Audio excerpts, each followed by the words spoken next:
நரம்பு சம்பந்தப்பட்ட உபத்திரம், தலைமுறையாக இருக்கக்கூடிய நோய் உபத்திரம் கவனம். நவகிரகத்தில் இருக்கக்கூடிய சந்திரன் வழிபாடு சிறந்த பரிகாரமாக காணப்படுகிறது. அதே சமயம் மிதுனத்திற்கு கண்டிப்பாக பெற்றோர் பெரியோருடைய தேக ஆரோக்கியத்தில் கவனம். குடும்பத்தில் பெரியவர்கள் விஷயத்தில் சிறிய வாக்குவாதங்கள் கூட இல்லாமல் பார்த்து கொள்ள வேண்டும். அண்டை அயலார் வீட்டு விஷயத்திலும் பயணங்கள் சமயத்தில் புதிய அறிமுகத்திலும் மிக கவனமாக இருக்கக்கூடிய ராசி யார் என்று பார்த்தால் மிதுன ராசிக்காரர்கள். மிதுன ராசிக்காரர்களுக்கு குடும்பத்தில் அந்நியர் தலையீடு கூடவே கூடாது.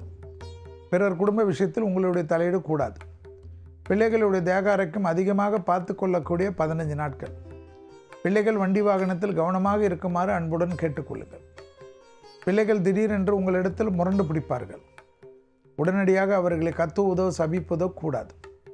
உங்கள் பிள்ளைகளுக்கு சிறிது நேரம் சரியில்லை என்பதால் நீங்கள் தான் இறங்கி போய் அவர்களை அரவணைத்து கொள்ள வேண்டும். நான் எப்படி தெரியுமா, நான் அப்படி தெரியுமா, நான் அந்த காலத்தில் எப்படி இருந்தேன் என்றெல்லாம் தத்துவம் பேசக்கூடாது. ஸோ குழந்தைகள் அரவணைப்பு மிக மிக முக்கியமாக காட்டக்கூடிய கிரக அமைப்பு. மேலதிகாரிகள் விஷயத்தில் அதீத கவனம்.